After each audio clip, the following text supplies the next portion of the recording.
Monday first, and then she is going to give us a poem. Dr. Lucita, kindly. Good morning. Thank you, Lady Noel. Good morning, everyone. It's a beautiful Monday morning. We are grateful to the Almighty for this session. It is Power Monday, and we are in the mood of reviving the vibe because we are at 6, an indication that we have been here for 6 beautiful years. We demystify the fact that Mondays are boring days. So every single Monday, except when it is a public holiday in Kenya, we meet as from 7:15 to 8:15. Not only do we meet virtually, we meet physically as what we term as meet and greet. And our next meet and greet is next Saturday. And no, you will be there, you won't miss. Our last quarter meet and greet is culminated with a dinner, and we are going to celebrate 6 years of existence. We discuss diverse topics which are aimed at personal development, and as I always say, who knows? You might make your first million from here, you might meet your mentor, your mentee, your employer, and also your employee. So today I'm in the mood of reviving the vibe. We are Power Monday at 6. I meet a little bit of Swahili and some Sheng. Pipi said last time that I'm not a good Sheng speaker, so I'll try to do some Swahili. Revive the vibe. Monday at 6. Tunajua leo ni Jumatatu na wengine wanasema it's just Monday tena. But me I see it different. Ninaona kama ni nafasi ingine, ninaona neema, naona mwanzo mpya kwa sababu kila alfajiri ni ushahidi kwamba Mungu bado hajaachana nawe. Somewhere in between the battles we fought and the worries we are yet to celebrate, we lost the rhythm. Tulipoteza moto, tulipoteza hamasa, tulipoteza vibe. Lakini leo tunairudisha. We are going to revive the vibe. The vibe that made you dream before anyone believed in you, the vibe that whispered, endelea tu usikate tamaa. The vibe that knew every giant was once a beginner. Usikubali jana ikuibie vibe ya leo. Usikubali hofu ikuandikie kesho. Simama, jikungute, pumua. Alafu songa mbele, because we are reviving the vibe. Because purpose doesn't wait for perfect condition, it waits for courageous people. Na kumbuka mvua haidumu milele. Usiku haizuii mapambazuko. Every setback is preparing a comeback. Kwa hivyo, if life knocked you down, inuka, revive the vibe. If people counted you out, waonyeshe kuwa kwa matendo si maneno. If your fire grew dim, iwashe tena. Kuna ndoto bado zinakusubiri, kuna milango bado haijafunguliwa, kuna ushindi bado haujaandikwa. Na huenda the miracle you've been praying for is waiting on the other side of one more attempt. Kwa hivyo leo, revive the vibe. Usiamke tu, amka na kusudi. Usitembee tu, tembea kwa imani. Usiishi tu, ishi kwa utofauti. Because the world doesn't need another spectator. It needs you, the real you, the fearless you, the purpose-filled you. So this Monday, revive the passion, revive your vision, revive your faith. Na zaidi ya yote, revive the vibe. Happy Power Monday. Thank you. Thank you so much, Dr. Lucita. Revive the vibe. You know, I was laughing because how can Otieno Paul Peter tell you that you're a horrible Sheng speaker? Otieno Paul Peter, what do you know about Sheng? What do you know about Sheng? Anyway. I don't think I said horrible, but it's okay. I stand accused. Otieno Paul Peter, you know nothing about Sheng. Let's continue. It's me who knows no Sheng. Sorry. I don't know if it's my internet or your internet or Dr. Lucita's internet. I think I am buffering But we are going to, let me call upon Cynthia Wanyonyi, who is going to introduce the guest speaker of the day. Is Cynthia here? Cynthia? You see her? Cynthia.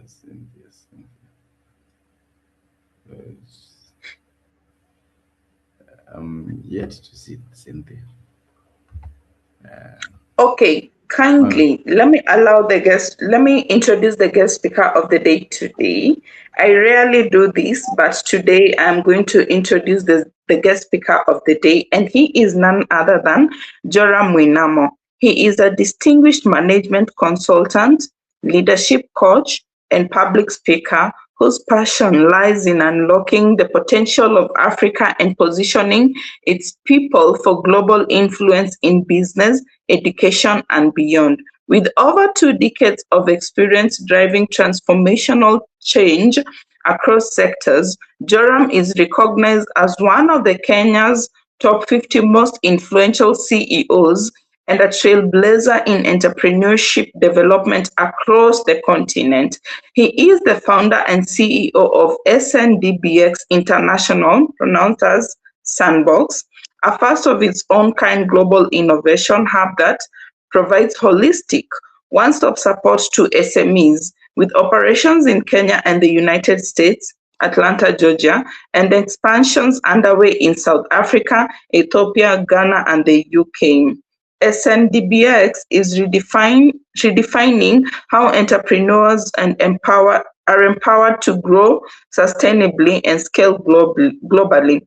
Joram previously co-founded and scaled Wild International, a pioneering consultancy focused on strategy and entrepreneurship, which he successfully exited and now serves on its board. His expertise spans organization design, strategic planning, leadership development, workshop facilitation, and enterprise coaching, making him one of the most sought-after consultants across Africa. Over his career, he has led high-impact strategy and organizational change projects in 9 countries across Africa and Asia, spanning private corporations, NGOs, and government institutions. His deep experience has equipped him with a rare cross-sector perspective on what makes organizations sustainable and impactful. Joram's portfolio of clients include leading global and regional institutions such as Facebook, Mastercard Foundation, AMREF, International Trade Center, and CBA Bank, among others. Beyond his consulting work, Joram is a powerful voice in policy conversations around entrepreneurship and SMEs, regularly featured in Kenyan media and speaking on global platforms. He is a dedicated mentor to emerging entrepreneurs and has served as a global mentor with the Impact Startup Program in Berlin. Karibu sana Mr. Joram Mwinamo. Hey, good morning, everyone. I hope everyone is doing well. I can see people are up bright and early. Thank you, Paul and Noel. And I was supposed to be somewhere else, but I did not able to make it there on time. So I'll have to do it from here. But I am here to talk about basically building resilience and staying excited through it all. By the way, I hope you can hear me very well. Just you can confirm. Yeah, we can hear you. You can, okay, great. Okay, thank you so much. Yeah, so so I'm here to talk about basically how do you stay resilient and excited through it all. And I think this is a very interesting topic for a time like today. I've been thinking about, how are business people doing basically at this time. I think when you look at the headlines, you probably see a lot of discouraging messages coming out of that. I think just this weekend, A lot of us probably have questions about where is our politics headed as a country. Us who've been in business longer have already started thinking, what is next year likely going to be? Because I think for those who've been in business through election years, you have seen the challenges of what it takes to basically survive when the politics heats up, the economy slows down, basically to keep our businesses running through a time like this. And so I've been in business full time since 2007. And so I have seen quite a number of cycles of this economy. I have been through some of the most difficult challenges that this economy can provide you, especially, well, let's talk about the fact that when we're trying to do business with integrity, this economy can be quite challenging because you may end up saying no to quite a number of things. You need the money to, pay for your living expenses, your children need school fees, and there are a lot of things that you need to do. But on the side of business, you may find that business may be slowing down because of no fault of your own. You are probably doing your best as a business person, but you find that you're still struggling to just pay the bills, to get things going. You're putting your best foot forward as far as trying to build the best, products and services, the best systems and processes. You're trying your best, to run a well-functioning business. You're paying your taxes. You're, paying your employees well and on time, and just basically trying to run a well-oiled business. But you will always find that you're operating in an environment where every once in a while, whether it's external announcements, and nowadays you find the world is so intertwined that when an announcement goes on in the US, they're attacking Iran, and suddenly your oil prices are going up in Kenya. Or you are,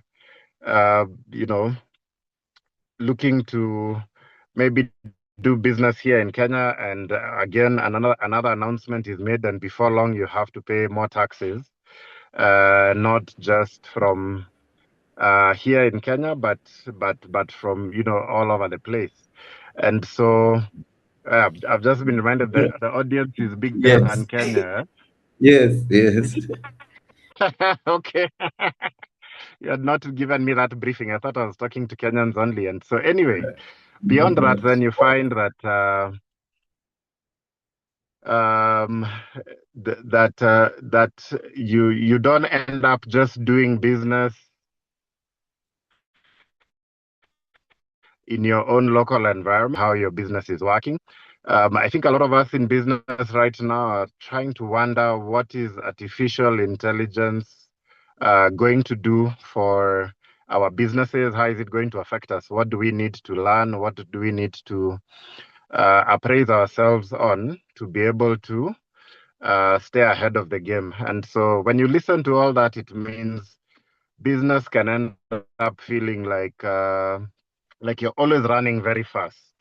And there's even no chance just to rest, because if you slow down a bit and try and rest, you find that either you start to be left behind, competition, hits up, and you're not able to keep that business going. So if I was to reflect on my own stories, what have I been able to do to be able to stay resilient, because it's been maybe close to 20 years full-time now. It has basically been that you have, as an entrepreneur, number one, you have to go back to asking yourself, why am I doing this in the first place? Because I found that entrepreneurs who don't have a sense of purpose beyond just making the money, because a lot of people, get into business just wanting to make. You're in business, especially in our parts of the world just to make money, you might find yourself very quickly asking yourself hard questions around why am I doing all this? Because you find that at the end of the day, you have to have a higher reason or a higher purpose as to why you're doing this. Like for myself, a big part of my passion has been that I want to see the African continent transform in my lifetime. I would like to see more African entrepreneurs basically able to do a lot more with their businesses. And that's why we set up First Wild International and then Sandbox. So my passion is really for the continent, and everything I do in my business, one is to help other businesses get better structured, but to grow. We have a strong belief that African businesses are the ones that are going to turn around our fortunes, because basically when you create more economic wealth, businesses are able to hire more people and help create more jobs. And basically, one of the things I'm very passionate about is seeing an Africa that one time gets to the place where we operate as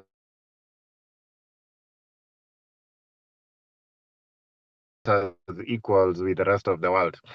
And that's a very big goal. There's been a lot of progress over time, but you'd find that when we are able to work with different types of entrepreneurs, you're able to see their businesses growing, we're able to see them hiring more people, we're able to see them generating more money. That is something that then gives me the motivation to say that even when things are very difficult, when money is low, at least I can come back and remind myself that I'm in this for a much bigger purpose than just the money. And so I find that defining a very compelling purpose for yourself as an entrepreneur ends up creating a great motivation that when things are really, really difficult, and when that one thing that you know may not be working, for example, the business may not be going as well as you hoped, and you need to rethink, you need to pivot, you need to work harder, you need to be more innovative. You'd find that a bigger purpose ends up giving you more reason just to be able to basically get up, get back to the office and keep things going. So I've been through a lot of very difficult times. There are times, I mean, in the period I've mentioned, we've done businesses where Kenya has seen its post-election violence. Then we have seen, 2 elections. Then we went into COVID, and then, so there's been one challenge after another. And in the recent past, with the war in Iran and the like, you find that there are still certain challenges that we face as a country. And that may be happening to everyone here from whichever country you're in. You probably had your own version of some of these events that I've talked about. And so I think the number one most powerful thing you can do is define a greater purpose for your business than just making money. Have a strong reason as to why you're doing this and why you want to make the change, because I found that something like that helps you keep the passion going. A second thing for me has just been building a strong support system for the business and myself as a business owner. One of the things, I was talking to a friend of mine last week, and they were saying that one of the things they've come to know about me is that I'm quite, that could be ironical coming from someone like myself, but yes, I help other people's businesses grow, but also my business needs a lot of help through that particular journey. So are we the kind of people who are ready to ask for help when something is not working in our businesses? We don't know what direction to go. We don't know what to do in a particular situation. Are we the kind of people who would be able to ask for that help quickly? And so one of the things that I've done is built a very good support system around myself. I have really good friends that are able to help me think through my business. We meet once in a while, we talk about life, and then we talk about how business is going. Many of them are in business themselves.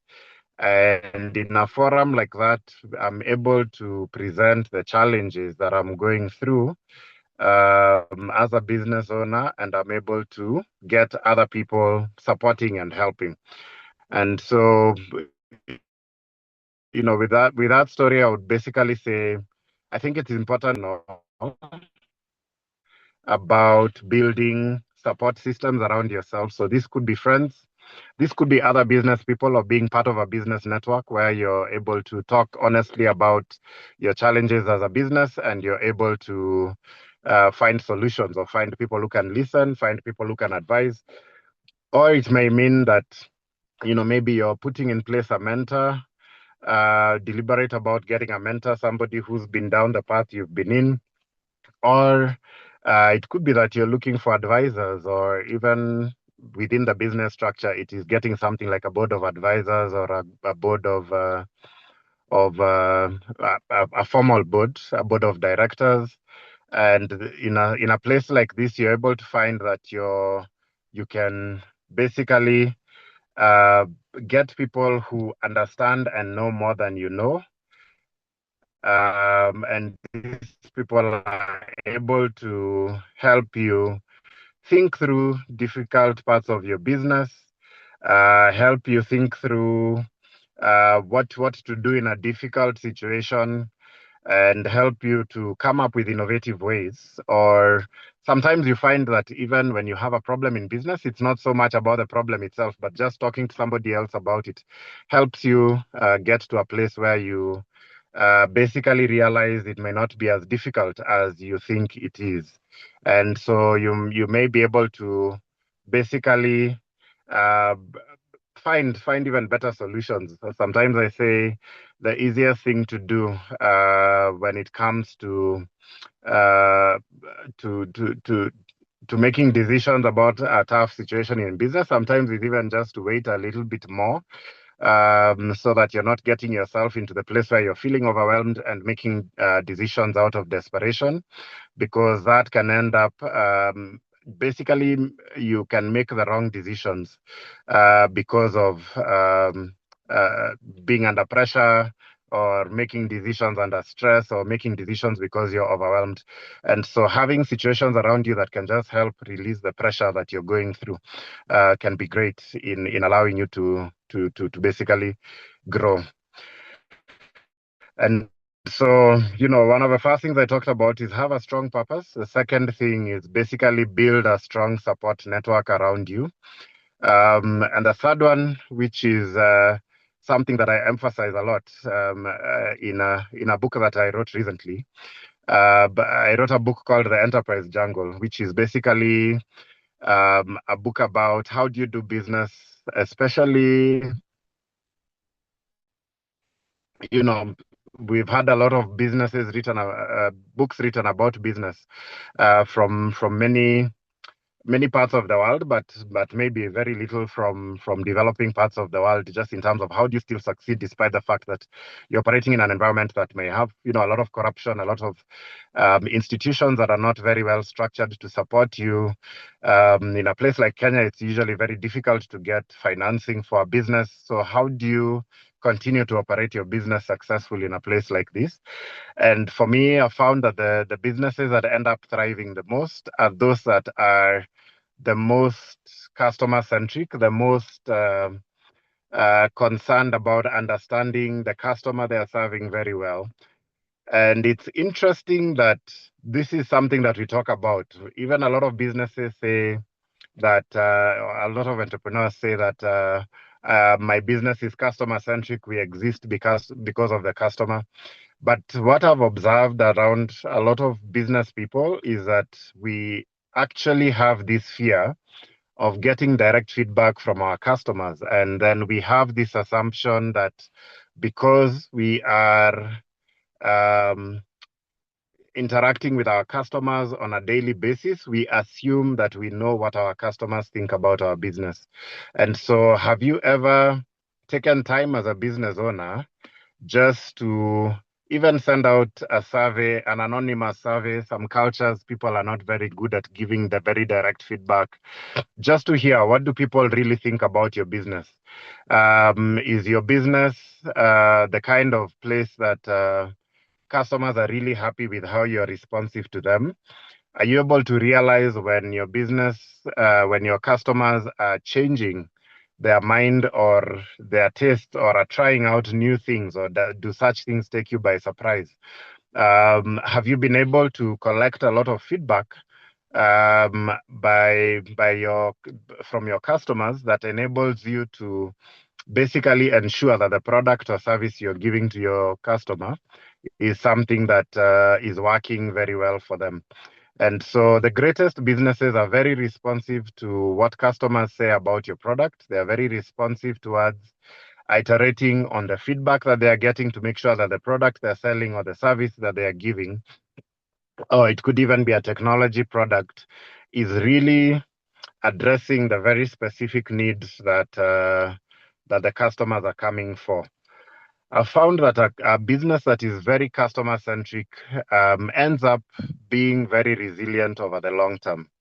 But there's something that we say in business strategy, which is that people's needs never change, but it's how they consume those needs that end up changing. And so you might find that you're in a certain type of business, but it's being disrupted by technology or newer, better, faster products.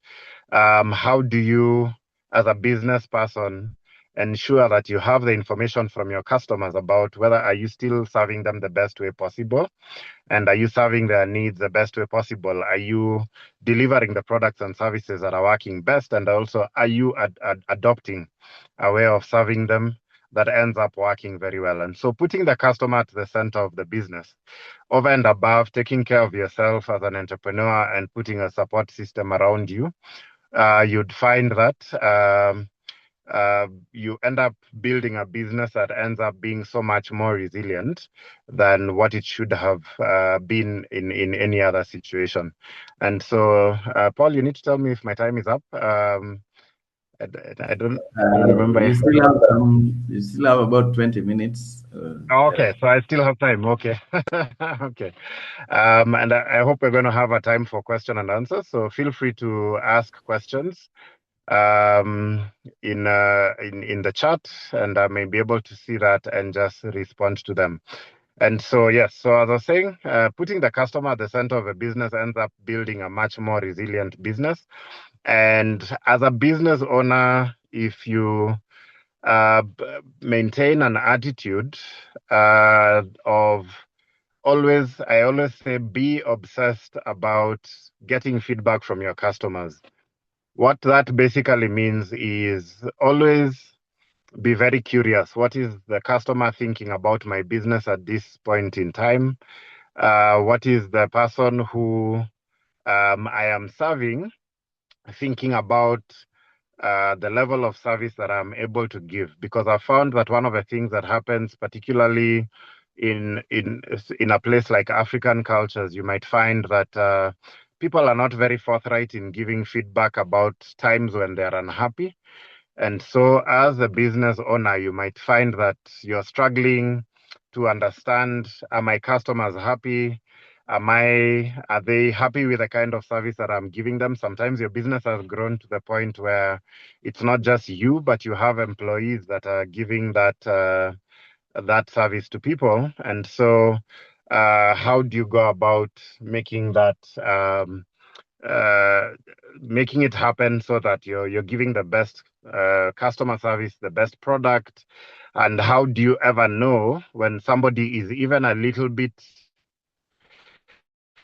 uncomfortable with something that has happened in your business that might either chase them away or make them not continue to come back and serve your business?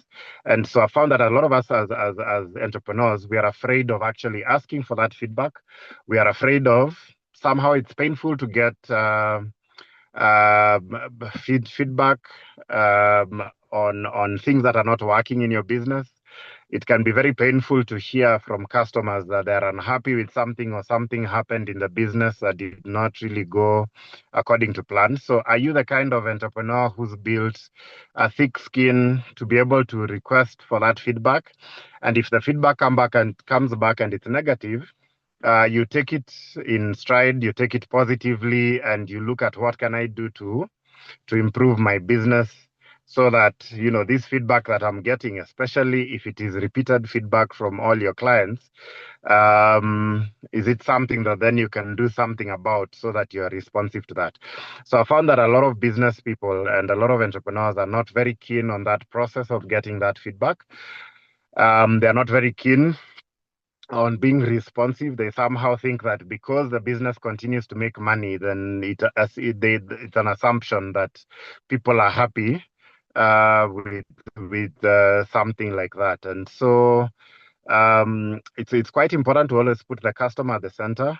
And based on the feedback that you're getting with them, you go back and begin to ask yourself, how can I build something within my business that continues to address these very needs of this particular customer?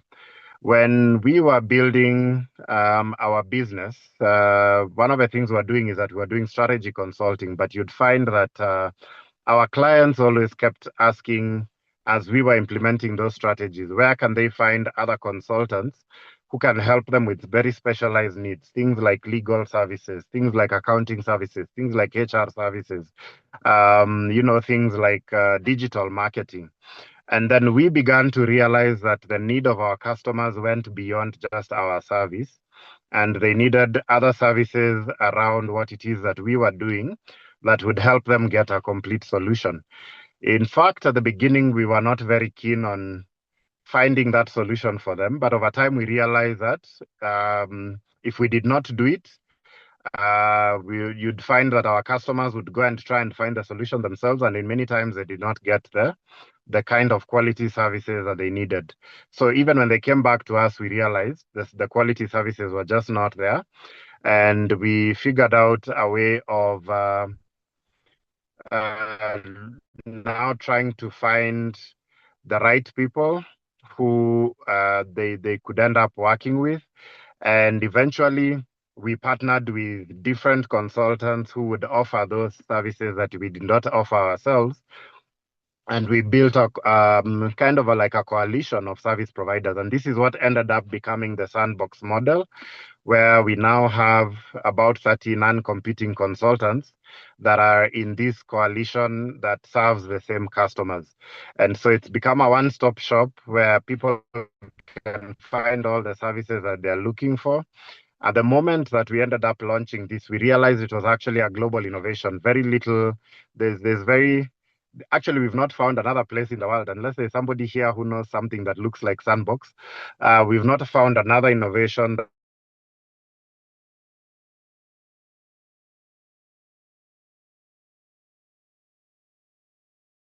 that is similar to this. But that innovation came because we kept asking our customers, how we could serve them. That building a one-stop shop, doing it, and we've ended up building now, with the innovation that we've ended up building.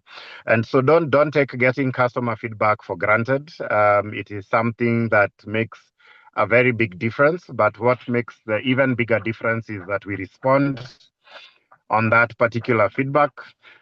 Like I mentioned, some cultures, people find it hard to give feedback. So you can go ahead and, collect that feedback anonymously.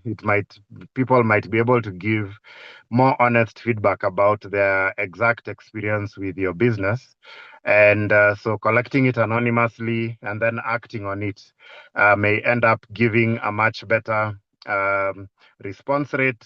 And you may actually end up getting a lot more honest feedback. Like I mentioned, it is painful to get that honest feedback, but when it comes through and you're able to basically build that feedback into your product, you might find people saying that it would be great if you complemented your products with an additional type of service, for example, so that we don't have to go to many places to find this solution. Or it would be great if maybe your front office is not working very well, or the people who are answering your phones are not giving complete information about what is available, and then you go back and train your teams on how to deliver better customer service. Maybe it could be that there's a new technology that has come out and you have not yet adopted it, and yet your clients want to be served in a better way. I was always surprised how quickly, how long businesses, for example, in Kenya, took to start serving people on WhatsApp, for example. And you might find you have some customers who just want to have a WhatsApp conversation. They do not want to have a phone call, or they do not want to deal with a chatbot online. So how do you build solutions around serving your customers better? And so over and above having a strong purpose, over and above building a support system, I would also say it helps to be extremely customer centric to be able to build a resilient business into the long term. And then the final thing I'll talk about is that I feel a lot of business people and entrepreneurs underestimate is the power of just building an institution that can be resilient. And so I always say that people want the success of a big business, but I actually find that very few people are very intentional about building the structures that would build a big business. If you look at big businesses, what do they have that smaller businesses always struggle to put in place? They have good governance. And it's surprising how much I will talk, even with my friends, about a business, about their business, and then we talk about the fact that we talk about the fact that putting governance in place, which, for example, putting an advisory board in place, would really help that business. But for every entrepreneur I have this conversation with, we end up having that conversation as if we are talking about somebody else. They never think that we are talking about them. Okay, and so I have to be very pointed. And even here, if I was to ask, how many businesses here would think about putting an advisory board in place that can hold them accountable despite the fact that they own the business? I don't know how many people would be comfortable with that. And I've just realized it's because it tends to be a very uncomfortable process to make your business accountable to external people. Of course, you need to find the right people who believe in you, who share your values to be able to make this happen. But how many of us would actually be brave enough? Let me say brave enough, because I found a lot of people fear doing this, to put a board in place, to make yourself accountable to somebody else, to be able on a quarterly basis to send your financial statements to the board and to have an open discussion about how the business is doing. Not many people are willing to go down that path, because a lot of us want to have control of the business. We want to make all the decisions in our business. We do not want to expose sometimes the wrong things we do to outsiders. And as a result, you find that we end up making sometimes some decisions, especially when a lot of money comes into the business. Sometimes we end up making some decisions that work against the business. Sometimes you need to reinvest money into the business, but you end up taking it out to do a personal side project, and then you starve the business of money. And so, like I said, how many of us would be brave enough to subject ourselves to accountability through somebody else? How many of us would be brave enough to subject ourselves to controls, so that we are not the sole decision maker when it comes to the money of our business, but there's basically somebody else, who is co-signing or approving those decisions, so that we are not able to just make decisions on a whim concerning the money. If you look at the businesses that have ended up collapsing after growing to very large maybe sizes or spaces of making money, it is usually because they lack that external accountability, they lack the governance structure. So I always say it always gets to the place in a business where the entrepreneur becomes the biggest enemy to the business. They become the biggest challenge to the business, they become the biggest hindrance towards a business growing, basically because they want to remain at the center of everything. They want to remain at the center of making all decisions. They do not want to delegate. They do not want to build structures and systems that empower people to make decisions. And so an entrepreneur needs to be extremely self-aware and ask themselves, has my business gotten to a place where things need to change, where my leadership style needs to elevate, where I need to adopt different practices to enable my business to go to the next level, where I need to make probably some tough decisions that will allow me to shield the business against my own challenges or my own weaknesses as an entrepreneur. How do I get to the place where I'm able to even hire people who are even smarter than me to be able to run things within the business? And so a lot of these things call for changing our mentality as entrepreneurs. I have personally built two big businesses, been able to leave one to set up this second one that I'm running now. But one of the things that I've been always very intentional about is how do I put in place systems and structures and processes where this business can survive without me. And my first business, I was able to walk away and leave my co-director running it. I continue to be on the board, but the business has continued to grow in my absence. Basically, we just do check-ins every once in a while and board meetings. And in this second business, I've also built it such that we have a board, we have a strong management structure in place that I can step away from the business for a while and it continues to run without needing my input. But how many people can build that kind of business that basically can run without your input for a period of time? How are you able to put the structures in place that can enable the business to basically run without you? And so one of the things that I tell entrepreneurs to do is that you can be very intentional about asking yourself, what does this business require if it's to run without me? How do I, in fact, try and think about your business without you in the next 1 or 2 years? Is there someone in your business right now that can take over and run the business competently, or does it require you to have to be there for that to happen? So, of course, some of these things take time to build, but it is possible to build them if we are very intentional about making it happen. If we're intentional about thinking about building leaders in our business, if we're intentional about thinking about hiring the kind of people that can help our businesses to grow, if we're intentional about learning about what kind of structures, organization structures can allow a business to basically run without the business owner having to be present. If you set some of these goals in place intentionally, and if you're very deliberate, instead of waiting for long, executing this immediately and saying that, this is something that I intentionally want to do tomorrow. So if you're to do an assessment of your business and say you can improve your governance, you can improve the controls, you can improve your financial systems in the business, you can improve how you hire people, by working with somebody who can help you recruit the right people for the right positions in your business. How do you become intentional as a business owner about making these kind of decisions? Because it's very easy as a business owner to get caught up in just running the business. You're in the business, in the operations day in, day out, but you don't take time out to think. You don't take time out even to rest or to have a holiday, basically because the business is not in a position where these things can happen. And I know there are cultures that tend to think that these things are not possible because they've not tried it out themselves, but you have multinationals that are operating in your environment who are basically hiring people who are not part of the founding team. In fact, people who are locals, and they're putting those systems and processes in place. And they're able to make that business run and be profitable because of putting structures, systems, and processes in place.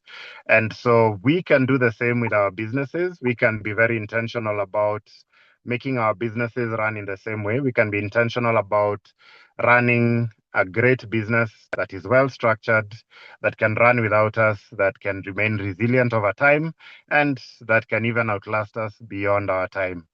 And so I think my time has now run out. I don't know if there'll be time to answer questions. You can let me know. Thank you, thank you, thank you very much. I love when you talk about feedback, for example. There is something I love saying that let the water flow. Sometimes you think the solution you intended is what people want, but when you hear them speak and what they are asking for, you end up providing something that they actually need. I remember, for example, when we started ICT Gurus, it was a support organization just providing ICT support. But we kept getting people who wanted to know how they can host, and then we would point them, and then others started talking about, and now about the website, about emails. And so by the end of the day, and as we continued to refer people, and of course it goes with our credibility, I realized that no, we need to find a way to solve all these problems in a way that will be dependable, and people can feel that they are sorted, and it's worked. So this idea of listening, and I remember even when I started my first business when I was in primary, oh no, secondary, it was about people. It was about sweets, but then people started asking for other things. Do you have biscuits? Do you have whatever? By the end of the day, it was boiled eggs. Yeah, listening, listening to the ground, as they say in Kenya. Listening to the Yeah. ground. Yeah, yeah, yeah. And then that sense of purpose can be very motivating. If you're not doing it, just you're doing it for the love of your customer, being customer centric and all that. That's very, very profound. Thank you very much. I'm yet to see a question in the chat, but maybe you can comment on what has been your most trying moment, and maybe how you you managed to get out of the hole. This moment where you felt like, is it making sense anymore? Is it should I just fold and quit? Something like that.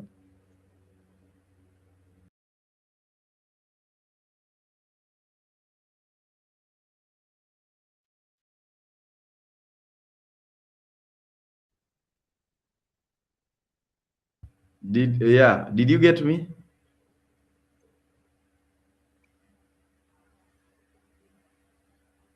Uh, you probably dropped, huh?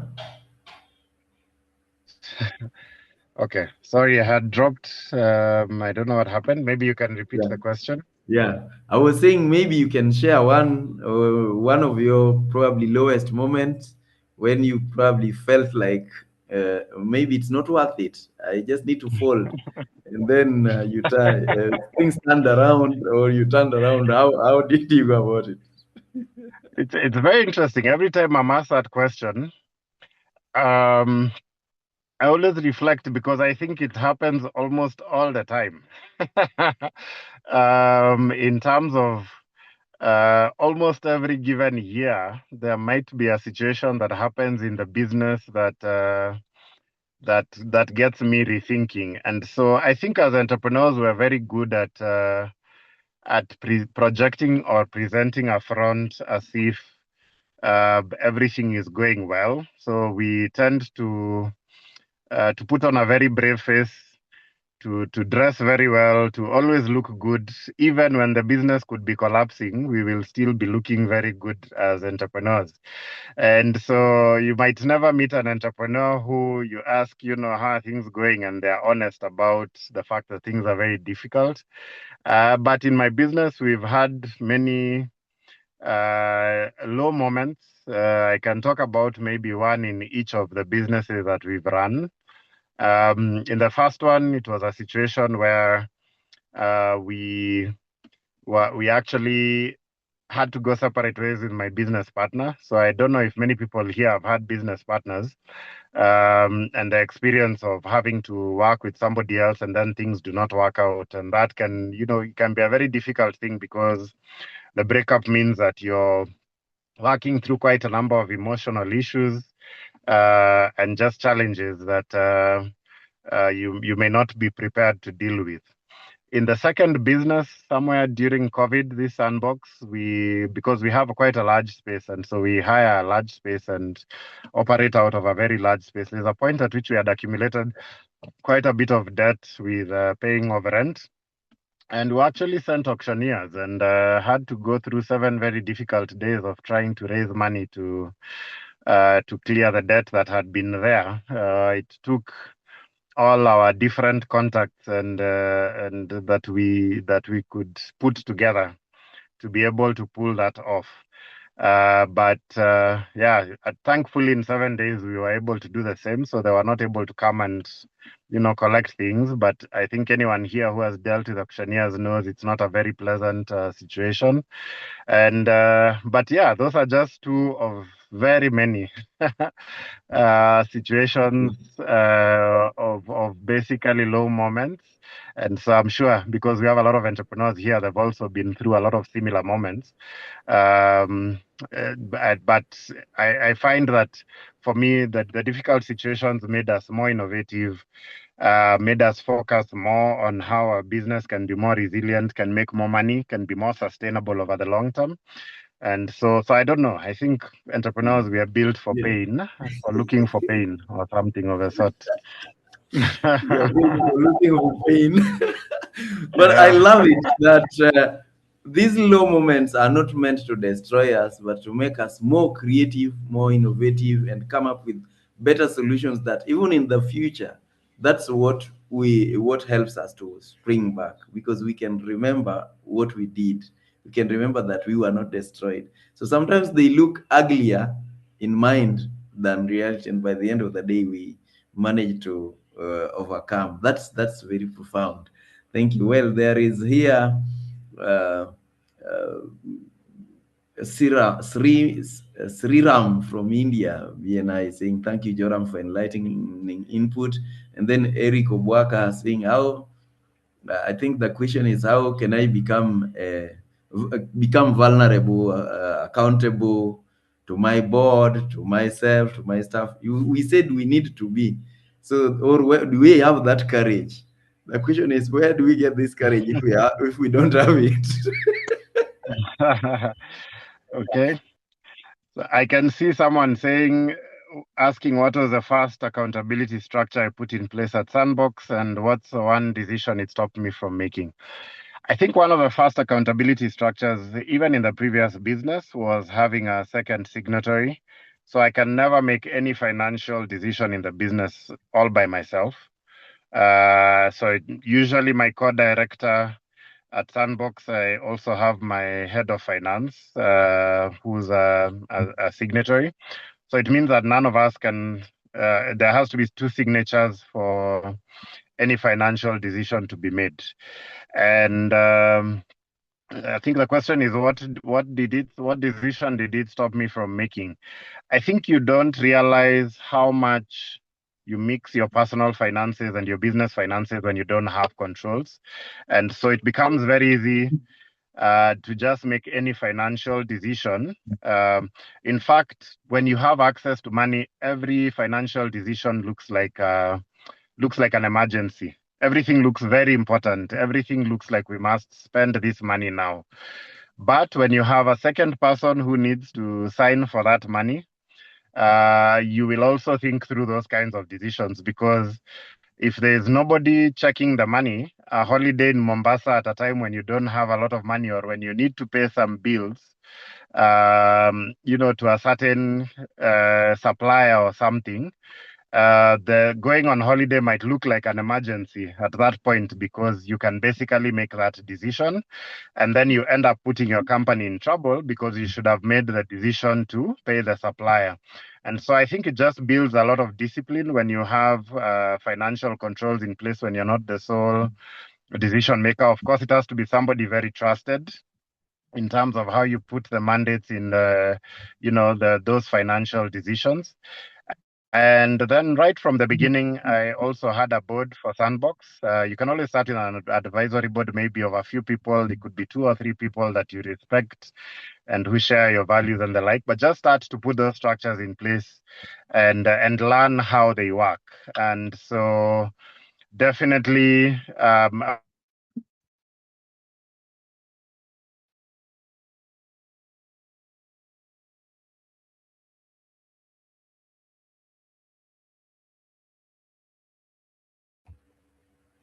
Okay, I think we probably lost him. Thank you, people, for being People, part of external this. people, because too many people say I'm too small as a business to have about your decisions, checking your investments, checking, your innovations. Then it ends up challenging you to do a lot better. I have a board chair who is always challenging me to do better as a business, especially on the commercial front. And sometimes, if you are to come into a board meeting, you'll wonder who the owner of the business is. Because I'm basically the owner, but I still subject myself to, his questions, his authority, and the rest.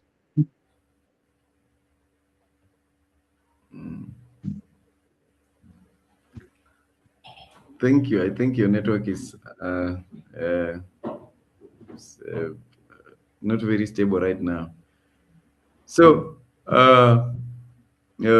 people, you can also follow our WhatsApp channel, and you can also join WhatsApp group. I had given a link there. I think we will probably move now to vote of thanks, Lady Noel. And you find that whenever they ask these hard questions, it becomes the right things. Maybe I can be more focused. I can be more disciplined with some of.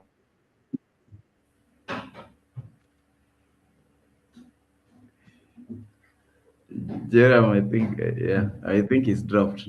Go ahead, Noel. Okay, he has dropped.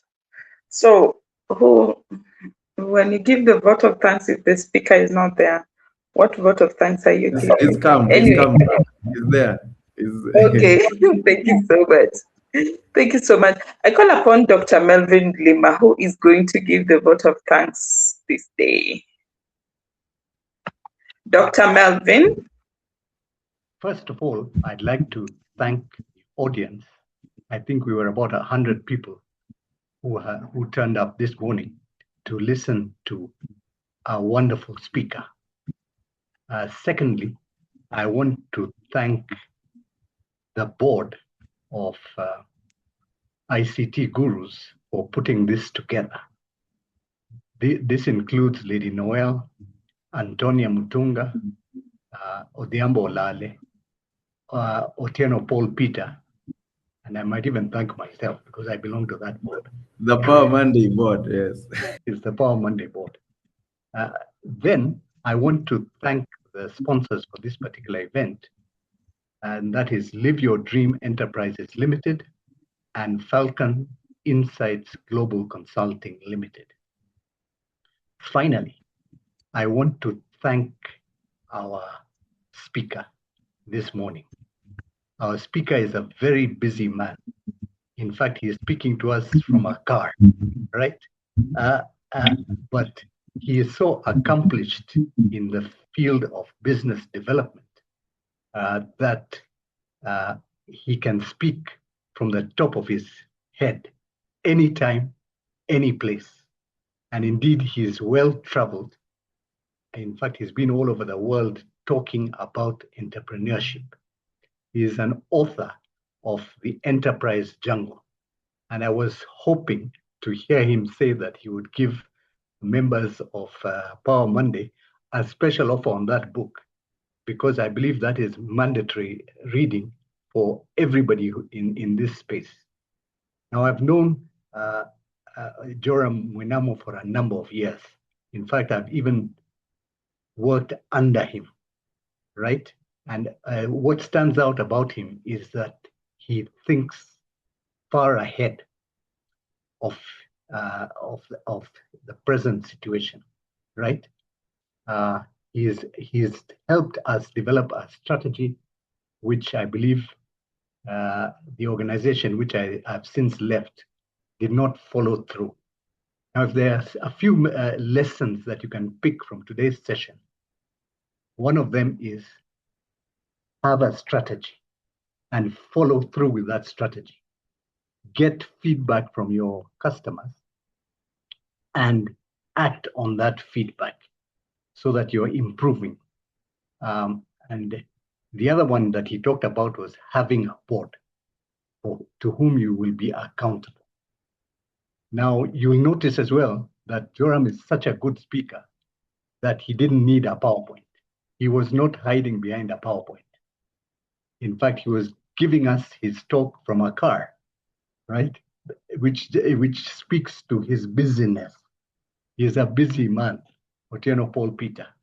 And what surprised me is that we as an audience did not have enough questions for a man of Joram's caliber. So members of Power Monday, please let's pull up our socks. Let us, in fact, get in touch with Joram on the side. I hope you'll share his number or his email address, and let us find out whether we can buy that book of his. Because trust me, it's worth reading. And with those few remarks, I want to hand you back to Lady Noel and Otieno Paul Peter. Thanks, Joram. Pleasure listening to you. Thank you so much. Thank you so much, Dr. Melvin. Today, you've not only given the vote of thanks, but you have spoken as an authority and as a father in the house. Thank you so much. We really appreciate you, big brother. Asante sana. So I call upon Antonia Mutunga. Is she in the house to give us all the news from admin or updates from the admin?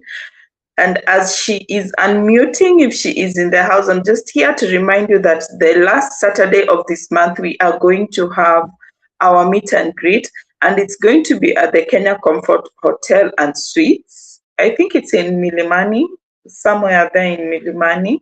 So come, let us network, come, let us talk, come, let us laugh, come, let us learn together. And that is about the meet and greet. And then just to remind us of our upcoming dinner in October, guys, it's just getting better and better and better and better. We are still going to be at the Pan Afric Hotel, as we had earlier announced. So kindly let us register today. I only need 5 people to register today. 5 people to register today. Not many. Antonia. Yes. You can go on. Thank you. Thank you so much, Noel and Power Monday team. It has been great listening through. And thank you to our speaker who has given us some great insights when it comes to business. Yeah, I trust you've done part of what I was supposed to do about the reminders of the upcoming event. Let's keep registering. I trust we are running behind time when it comes to confirming our numbers. So I would request us to just submit your name. Don't wait until the last minute. Some of these things we do by faith, even if you may not have the investment at the moment. So let's submit our names for the upcoming dinner. Plans have been made, and there is a very strong team that is planning that for us. And we want it to be successful because you are participated as well. And yeah, we decided to do our meet and greet on a different style this time. So come and get ready to experience something new that we've not done before when it comes to our meet and greet. We also encourage people to carry their merchandise in order to help us understand what you do in your business. And let me also thank, there is a team that has joined for Monday today from East Africa Business Consulting, the Border Private Forum. And thank you all for joining. I invited you not long ago and you decided to show up. I'm really grateful.